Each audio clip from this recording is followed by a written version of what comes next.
What does Tupac Amaru Shakur mean? Okay, it means, I was named after this Inca chief from South America, whose name was Tupac Amaru, but it's a lot of people named Tupac Amaru. It's like a whole tribe named Tupac Amaru. So my mom named me after this Inca chief, and I think the tribal breakdown means like intelligent warrior, something like that. But I see. he's a deep dude. He is. If I go to South America, they're gonna love me, I'm telling you. When you first moved to Oakland, that was your first stop in California? Right. And No. Marin City was before Marin Oakland. City? Okay. Then Oakland. Well, you left Baltimore and came to Marin City. Yes. And when you were in Baltimore, you were in a school of the performing arts. Yes. How come you didn't enroll in one when you came to California? I couldn't find one. When I came to California, I was broke. The East Coast Panther, the West Coast legend, Tupac Amaru Shakur, alias Machiavelli, born Parrish Lassane Crooks. Tupac's parents, Afeni Shakur and Billy Garland, was members of the legendary Black Panther Party in the late 60s, early 70s in New York City. Afeni changed Tupac's name when he was 1 year old. Tupac's mother, Afeni Shakur, born Alice Faye Williams in North Carolina on January 10th in 1947. A month before Tupac's birthday, his mother was tried in court in New York as a part of the Panther 21 criminal trial. She was acquitted of over 150 charges. Other family members who was involved were convicted of serious crimes and imprisoned, including Tupac's stepdad, Mutulu Shakur, who spent 4 years as one of FBI's most wanted fugitives, but was later caught and convicted for a 1981 robbery of a Brinks armored truck where a police officer and a guard was killed. Tupac's godfather, Elmer Geronimo Pratt, a high-ranking Black Panther, was wrongly convicted of murdering a high school teacher during a robbery. After spending 27 years in prison, his conviction was overturned due to the prosecution's having concealed evidence that proved his innocence. Tupac's godmother, Assata Shakur, was a former member of the Black Liberation Army who was convicted in 1977 of the first-degree murder of a New Jersey state trooper.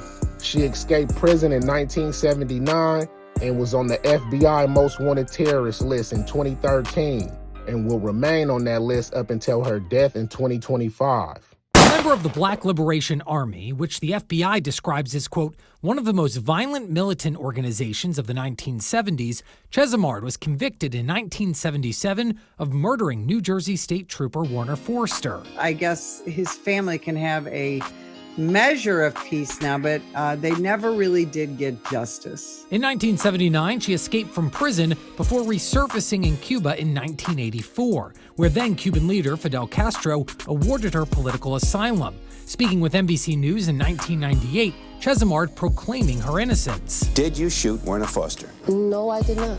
I was shot with my arms in the air. In 2013, the FBI made Chesimard the first woman on its most wanted terrorists list, the reward for her capture growing to $2 million.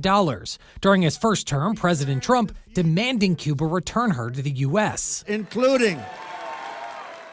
In the 80s, Pac's mother fell victim to the crack epidemic, which made it hard for her to find work due to her drug addiction.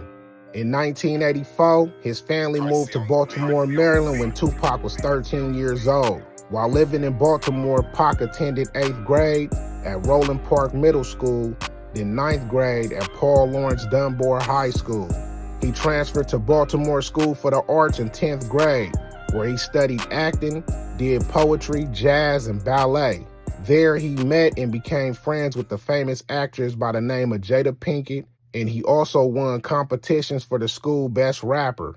In 1988, Tupac Shakur moved to the West Coast, Marin City, California to be exact, in a poverty-stricken area called the Jungle in the San Francisco Bay Area, in Mill Valley, where he attended the rest of his high school years. He didn't graduate, but he did get his GED later down the line. Tupac lived in Marin City, then moved to Oakland, which was a bit of a culture shock for him coming from the East Coast. Eventually, he heard about a workshop owned and ran by a woman named Layla Steinberg from Los Angeles, California, where the youth learned real history, did plays, music, etc. At the time, Tupac was in a rap group called Strictly Dope, where he went by the name MC New York and met his friend named Ray Love. My name is Shock G. And I'm too motherfucking Pac. Yeah, okay? Now see, D-Flow continues. D-Flow ain't stopped with no motherfucking Sons of the P, okay? Hell no. We gonna keep rolling. Just like we got Tupacalypse, we got all kinds of things going on. Pac, why don't you tell these brothers what's happening? See, let me tell you. First of all, Raw Fusion is no illusion. Gold Money ain't nothing funny. They still humping now. We out of Oakland. My man Humpty Hump and the whole Digital Underground posse finna come out with yet another album, even more slamming than the last. We just finna go straight underground. We finna live up to the name, Digital Underground. Tupacalypse come out with a new album, Troublesome. We finna just hit y'all like a family. We all just, trying to make it. Layla Steinberg became Tupac's manager. She helped connect Tupac with the legendary alternative group called Digital Underground from Oakland, California. The main two acts were Shock G and Money B, known for their hit songs Do What You Like in 1989 and The Humpty Dance in 1990. Tupac toured and was a backup dancer for Digital Underground. He debuted the stage name Tupac on Digital Underground under a new label at the time called Interscope Records. Digital Underground put a single out called Same Song in 1991. The song featured on the 1991 movie soundtrack called Nothing But Trouble, starring Dan Aykroyd, John Candy, Chevy Chase, and Demi Moore. Tupac also appeared in the film, marking his first film appearance with Digital Underground. Tupac's early days with Digital Underground played a major part in him meeting his friend Randy Stretch Walker and his little brother Majesty. Stretch featured on Digital Underground's 1991 album called Sons of the P.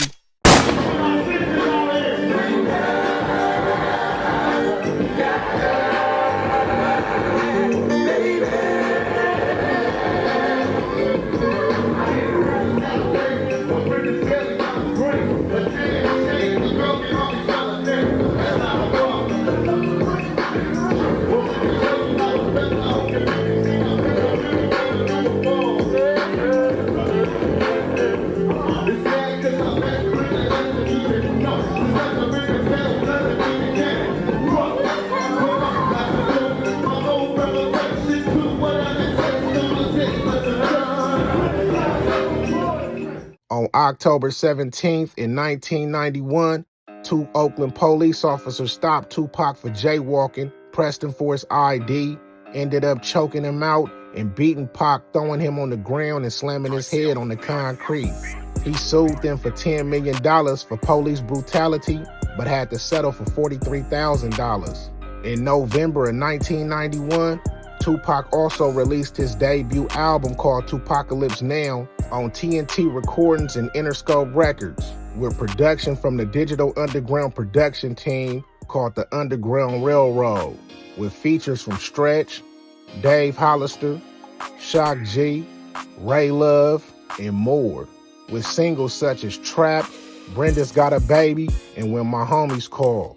The album went certified gold, reaching number 64 on US Billboard 200, number 13 on the US Top R&B and Hip Hop Albums, Heat Seekers, and Catalog Albums charts.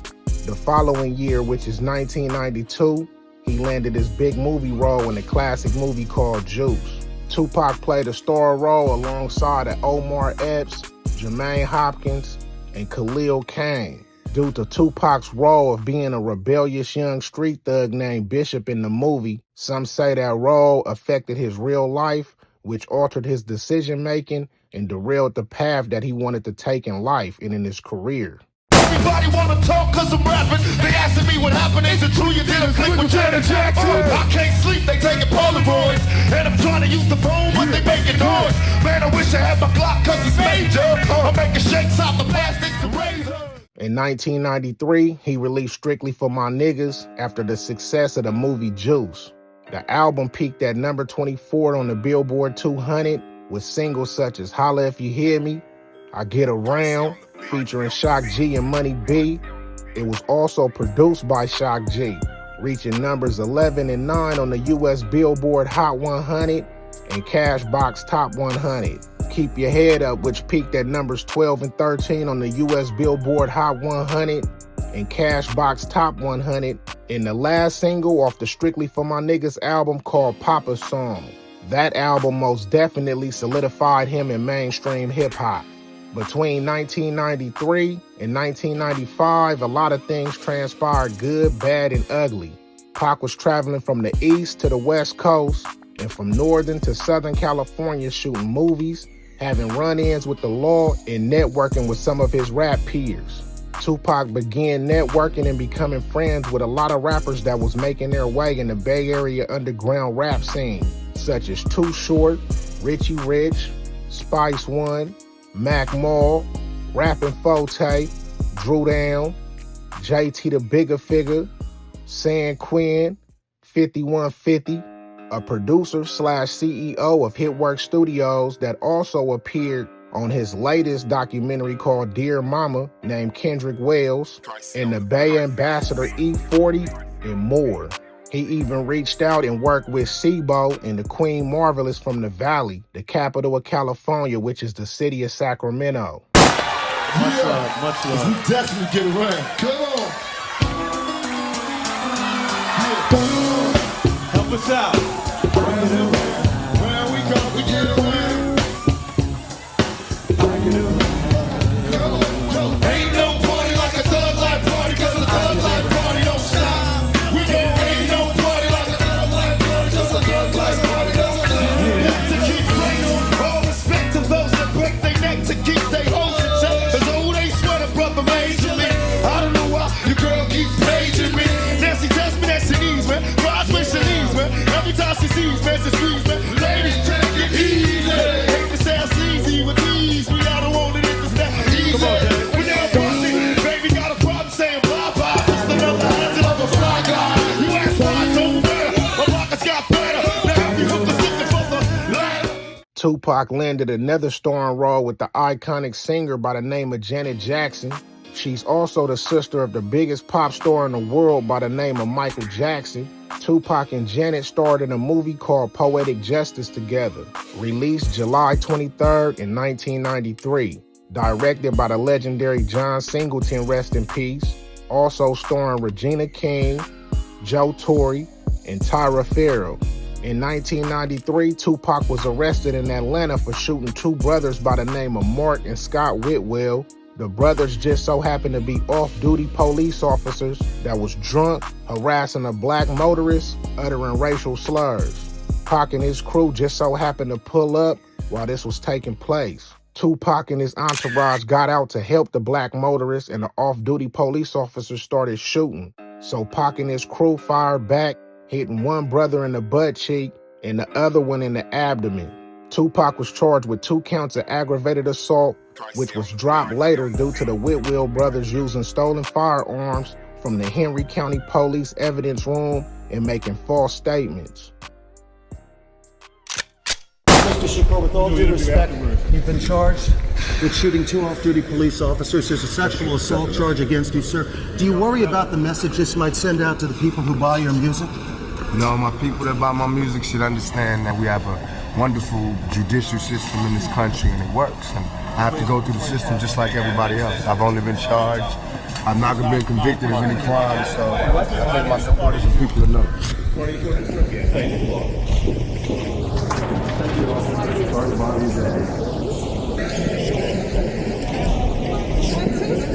Hey, look here.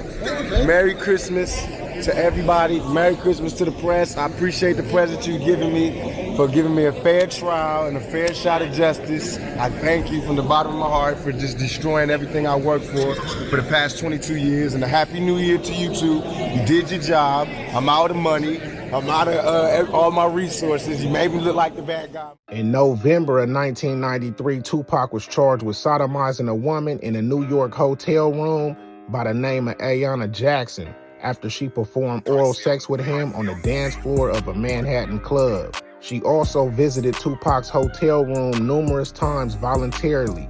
A well-known gangster, promoter and executive producer from Haiti who migrated to East Flatbush, Brooklyn by the name of Haitian Jack.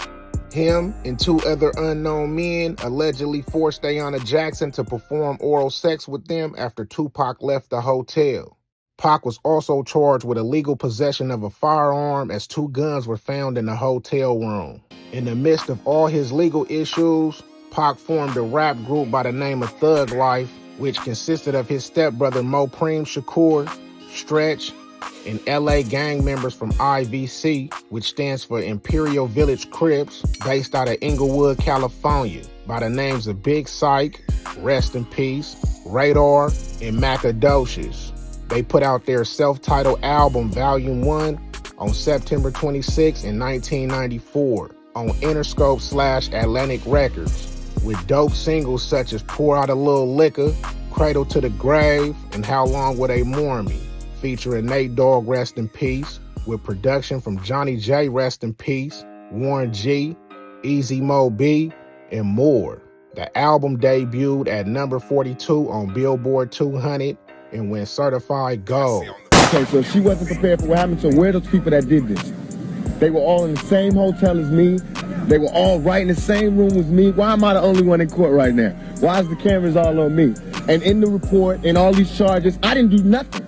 I'm charged with being in concert with some guys. Well, where they at? Why me? Because I'm Tupac. No, I'm not angry at them. I'm angry at the system. I don't want nobody else to go to jail. You know what I'm saying? But I don't want to go to jail for something I didn't do. You know what I'm saying? I just don't want to be the scapegoat. I want to be, only way I've been practicing my whole life to live my life is to be responsible for what I do. I don't know how to be responsible for what every black male did. I don't know. Yes, I am going to say that I'm a thug. That's because I came from the gutter and I'm still here. I'm not saying I'm a thug because I want to rob you and rape people and things. I'm a businessman. I mean, you know I'm a businessman because you find me at my places of business. On November 30th in 1994, Pac was recording verses for a mixtape on Ron G.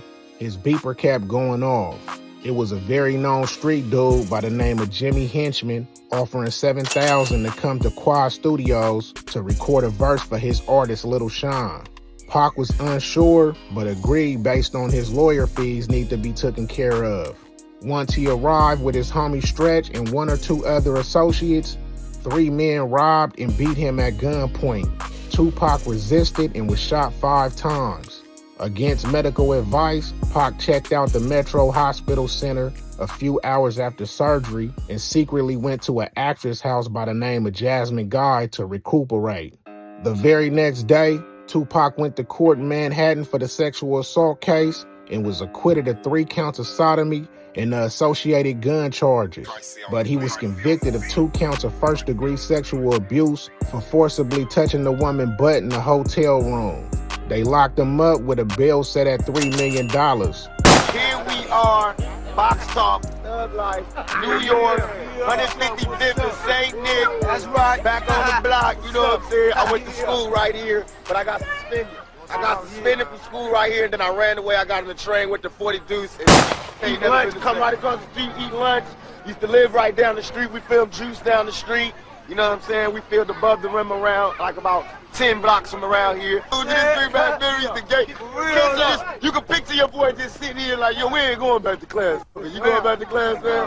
We ain't going back to class. We cutting, man. We ain't going back. That's right. That's how it be.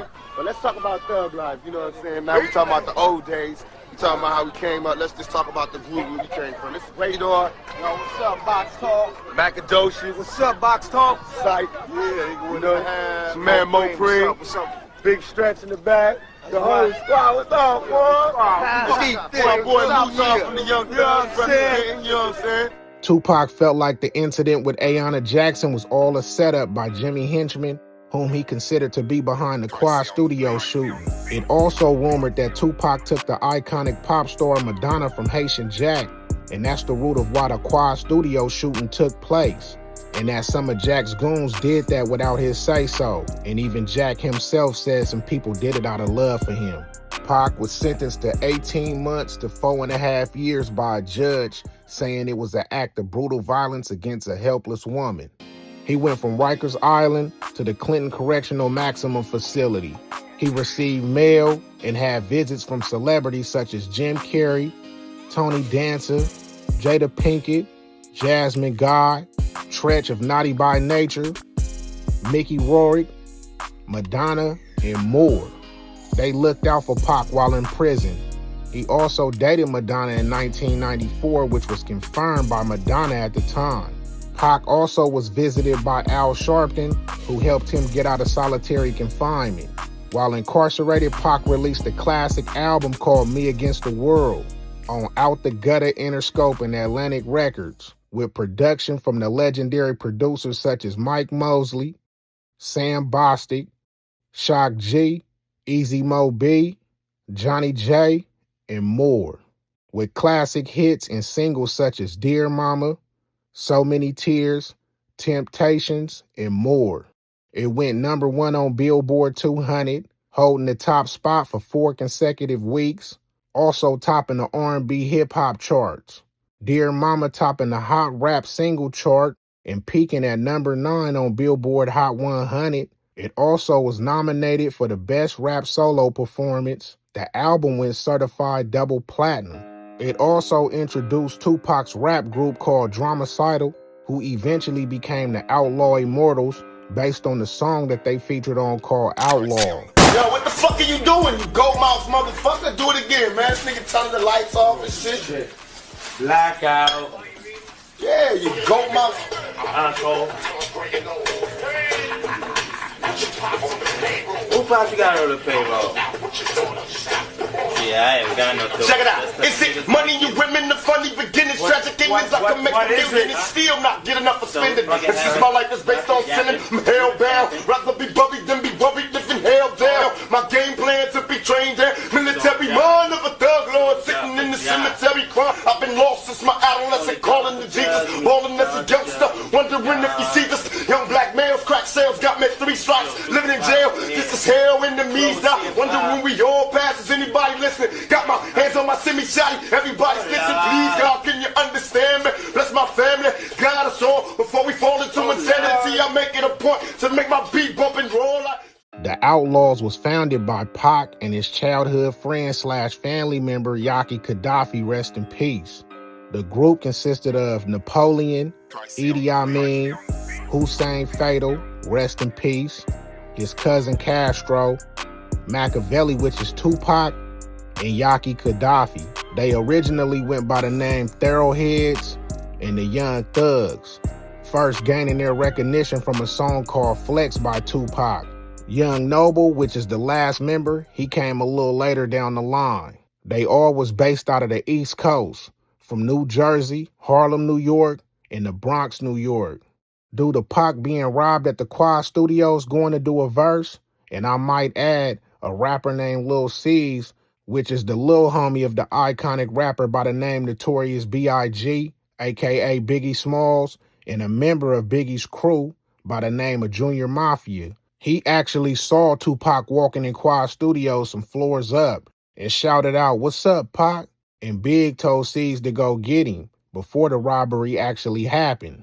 So Pac had put some blame on Notorious B.I.G. and his crew due to Biggie not having any answers on who, what, and why it all took place. That and the situation that took place with Haitian Jack at the hotel with Ayanna Jackson stirred up an East and West Coast beef. I'm too high and I might go off tempo, but now I'm back to let these niggas know just how deep my game run. Tupacalypse don't sleep. I keep a motherfucking Glock in my car. If I'm holding in the club, I gotta be the fucking star. So everybody wanna smile and raise their hands. I got a razor, in case I gotta do a next, man, cause you know how niggas be. They wanna see if Pac is real or is he like that nigga in the movie. I guess I gotta prove my point. Slicing motherfuckers, now I'm doing a joint. I got my nigga B, I to the G beside me. Yeah. Bitches on my dick, you know the hoes wanna rob me. And my other homies out here like Spike Lee, they got the camera on the nigga, guess they like me. But now I'm about to pass this motherfucker on, cause this Tangeray is getting hella strong. Money, hoes, and clothes. Blunt smoke coming out the nose is all a nigga knows. Flipping on foes, putting tags on toes. Watching the stash grow, clocking the cash flow. The neighborhood grave digger, getting paid so much, all the bitches wanna see a nigga. While Tupac was in prison, his mother, Afeni Shakur, was about to lose her house.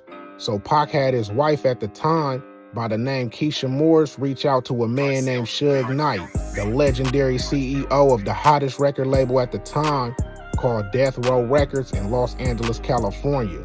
And Pac's mom received a $15K after a visit to the Clinton Correctional Facility. Suge Knight is also from Mob Piru, which is a known Piru/Blood set originally out the east side of Compton, California. Meanwhile, the beef was brewing between Death Row and Bad Boy Entertainment. Bad Boy Entertainment is owned by a man named Puff Daddy at the time, but now is known as Diddy. On October 12th, Suge Knight visited Pac again, then bailed him out of prison for $1.5 million and signed him to a 3-album deal. It was said that Jada Pinkett also put up $100,000 to help bail Pac out. Pac went to Los Angeles and joined Death Row with the appeal of the December 1994 conviction pending. First of all, I'd like to thank God. Second of all, I'd like to thank my whole entire Death Row family on both sides, you know what I'm saying? I'd like to tell Tupac to keep his guards up. We ride with him.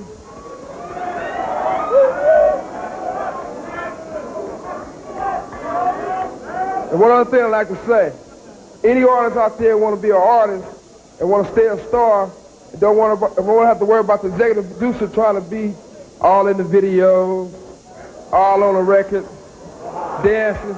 Come to Death Row.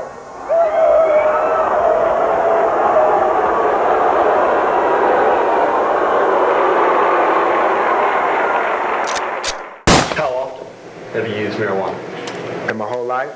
Yeah. At what point in my life? Let's say from 17 on. I'm going to instruct the witness not to talk about any use or possession of illegal substances. I don't believe that is relevant to this. He's admitted he used it. I think it's absolutely relevant. You're trying to make him out to be a choir boy, and I want to see what he's really done. I have made him out to be anything. You're trying to make me out to be a devil. Was it your intention to try to get young black people to be violent to police?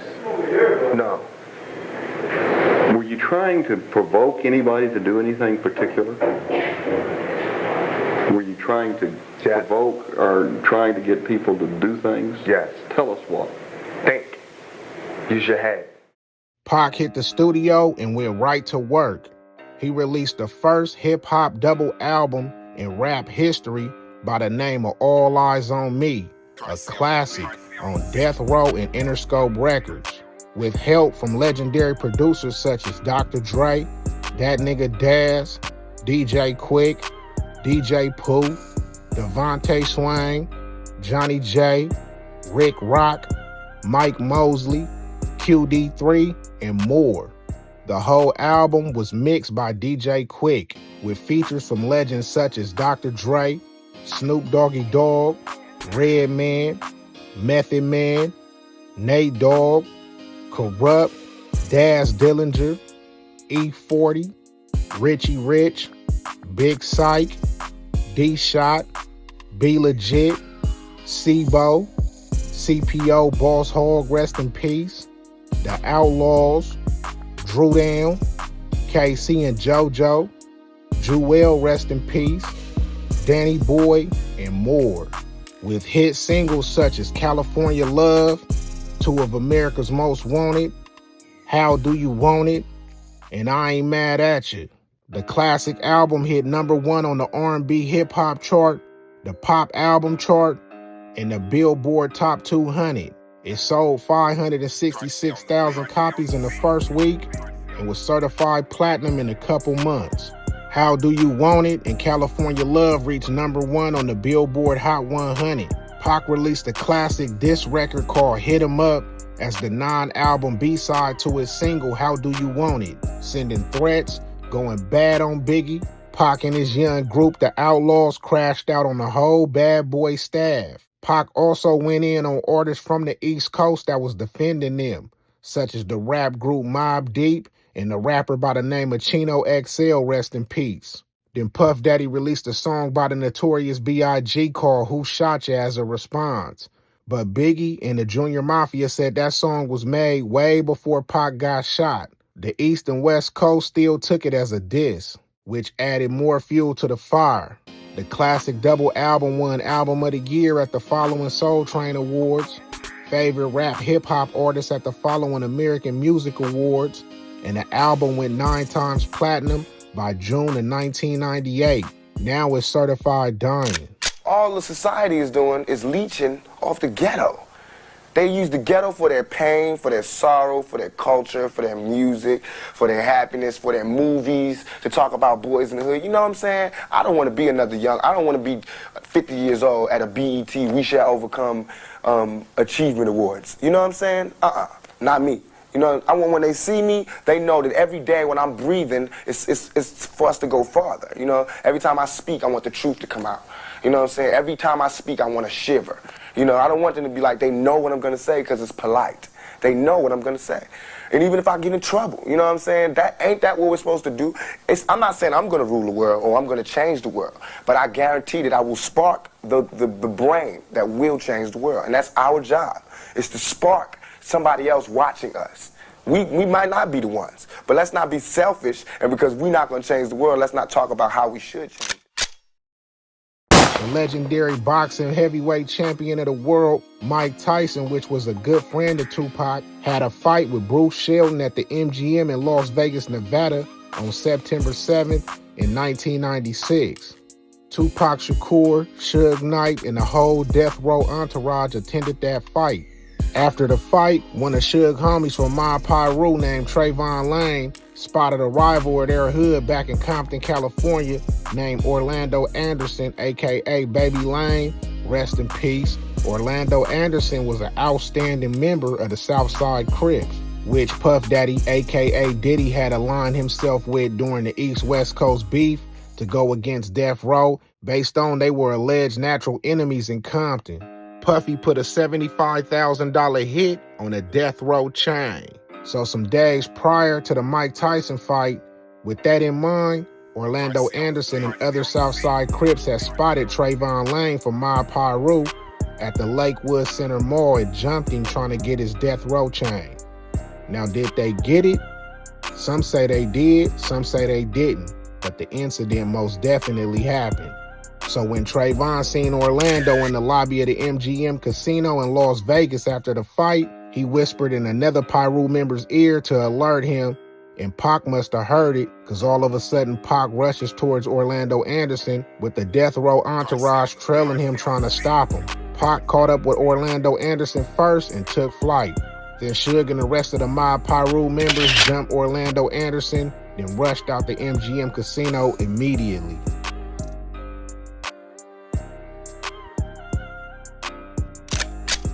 We always felt like we're being true to everything we've always stayed representing. And our audience is worldwide. We're not even on no, we coming out here and there's some East Coast, West Coast. We got beef with the people we got beef with. But we could go anywhere in the country because we are America's most wanted. Exactly. So you can't stop the flow. Can't stop what America wants. On that note, I know that Biggie and Puffy are here tonight. Did you see them? Do you have anything to say to them at all? Nah, but even if we saw them, we are businessmen. We are not animals. It's not like we're gonna see them and rush them and jump on them. If they see us and they want drama, we're gonna definitely bring it like only Death Row could bring it. But we here as businessmen to enjoy and support the Video Music Awards for MTV because they support us. So if they want to come and use this business opportunity to get on some gangster, we do that better than anybody. Can you envision a day when, y'all, if not get together and make an album, just peacefully coexist? There's no dream of making an album with Biggie and Puffy, or none of them. After the fight, Orlando Anderson allegedly linked up with his uncle by the name of Keefe D, who Diddy initially clicked up with, and 2 other members by the name of Big Dre and T Brown. They're all members of the Southside Crips, allegedly. Keefe D, Orlando, and 2 other men drove around the Vegas Strip in a white 4-door Cadillac looking for those responsible for the altercation at the MGM. They even staked out Suge Knight's club called Club 662 looking for Tupac and the My Pyrus. Keefe D, Orlando, and the 2 other men spotted a black 96 BMW 750 with Tupac in the passenger seat and Suge Knight behind the wheel. They followed them to East Flamingo Road and Covo Lane, then pulled up to Suge Knight's right side not too long after Suge was hanging out a window inviting two women to his club. The shooter, seated behind the driver's seat, rolled down the window and started firing shots at the BMW with a .40 Glock, hitting Tupac twice in the chest, once in the arm, and once in the thigh at 11:15 p.m. One of the bullets went in Tupac's right lung. A bullet fragment even hit Suge Knight in the head. Suge Knight survived, but unfortunately Tupac died of respiratory failure that led to cardiac arrest 6 days later on September 13th in 1996 at the University Medical Center of Southern Nevada. The man charged in Tupac Shakur's murder is speaking out from behind bars for the first time. Dwayne Keefe D. Davis insists he was 300 miles away when the rapper was shot. Now he's pointing the finger at someone else. Chief Investigative Correspondent Erica Tursky has this ABC News exclusive. We ain't meant to survive because it's a setup. The death of rap legend Tupac Shakur nearly 30 years ago became one of the nation's most notorious unsolved murders. Hey, Keith, Metro Police, come over here. Then in 2023, a breakthrough when prosecutors charged this man with ordering the hit, the only person arrested for Shakur's murder, who now tells ABC News authorities have the wrong man. I'm innocent. I ain't killed nobody, never did ever kill nobody. They don't have no evidence against me. Came and put me in Las Vegas. 61-year-old Dwayne Keefe D. Davis says the night of the murder, September 7th, 1996, he was in Los Angeles, 300 miles from the Las Vegas intersection where Tupac Shakur was gunned down. Prove that I orchestrated this. You know what I'm saying? Your key witness orchestrated this. They top witness is the lead suspect. The defense pointing to someone else, Reggie Wright Jr., a former cop and security guard for record mogul Suge Knight, who was driving the car Tupac was in the night he was shot. Wright has denied any involvement and has said it bothers me because I was in charge of possibly protecting this young man. And prosecutors say Davis incriminated himself in his 2019 memoir, Compton Street Legend, and in this on-camera interview. You said the shots came from the back. Who shot Tupac? To keep it for the code of the streets. It just came from the backseat, bro. Davis now says his previous admissions connected with the shooting were made under duress and for money, claiming he did not write his own memoir and was fed information by police. I shouldn't have said nothing. You know what I'm saying? I shouldn't have said nothing. There were shootings for 30 days straight. Then Tupac and Interscope Records released Tupac's last album with his creative input called Don Illuminati, The 7-Day Theory, under his alias Machiavelli on November 5th in 1996. The album sold 664,000 copies the first week, with classic singles like Toss It Up, To Live and Die in L.A., and Hail Mary. The album features the Outlaws, Badass Rest in Peace, Aaron Hall, Casey and JoJo, Danny Boy, and more. It went 4 times platinum and considered one of the greatest albums of all time. A movie called Bullet with Mickey Rourke and Tupac Shakur was released October 1st in 1996. Then 6 months later, after Tupac's death, the notorious B.I.G. and his bad boy entourage made a fatal mistake by going to Los Angeles, California to promote his new album called Life After Death. His mother, Valletta Wallace, rest in peace, and some of his peers told him that was a bad idea, but him and Puffy insist on going, which they did. Radio press runs, and they partied in LA for like a month, like Pac didn't just die and the East-West Coast tension didn't exist. On March 8th, B.I.G. attended the Soul Train Awards after party with his crew, with over 2,000 people overcrowding the venue, including LA Bloods and Crips, to where the fire marshals had to shut it down. After Notorious B.I.G. took a few pictures, him and his entourage got in Chevy Suburbans, Big sat in the passenger seat, with Puff Daddy in the Chevy Suburban behind him. As soon as they pulled out the parking lot and got to the red light, a black Chevy Impala pulled up to the right side of the truck. That was the side Biggie was on. Then an unidentified black man with a black suit and a bow tie rolled his window down, drew a 9mm, fired at the Chevy Suburban and hit Biggie 4 times. Then his entourage rushed him to the hospital, where he was pronounced dead March 9th at 1:15 a.m. He was only 24 years old.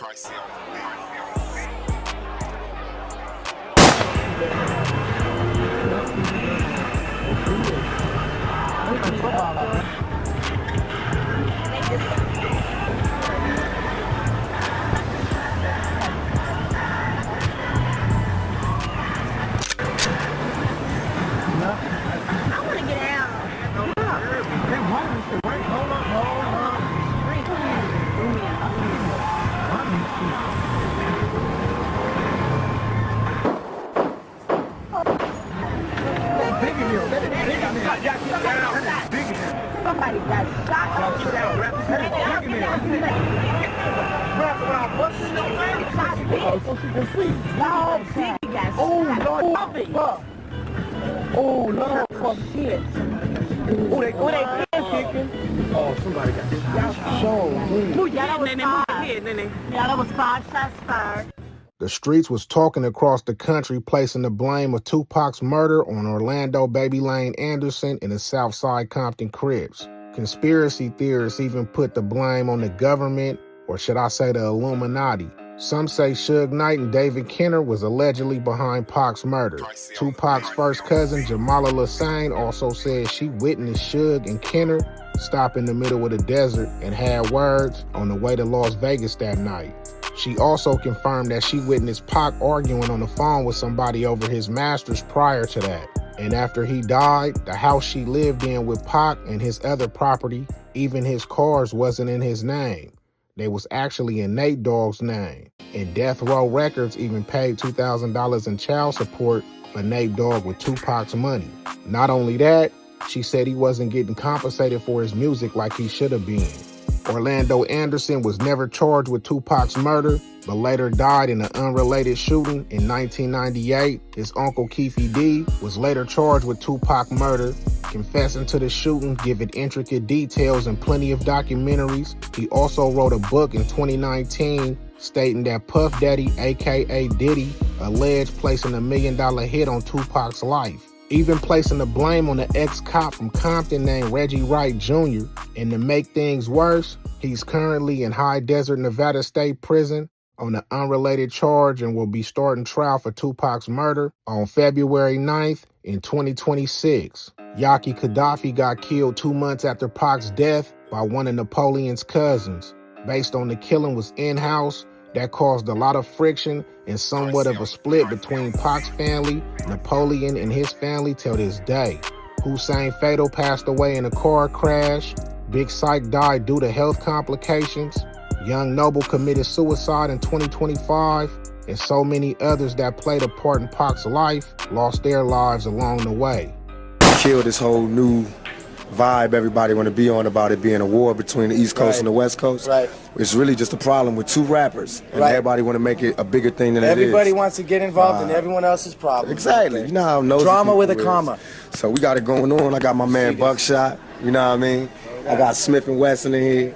Brooklyn. I got Greg Nice, the whole boot camp clique representing.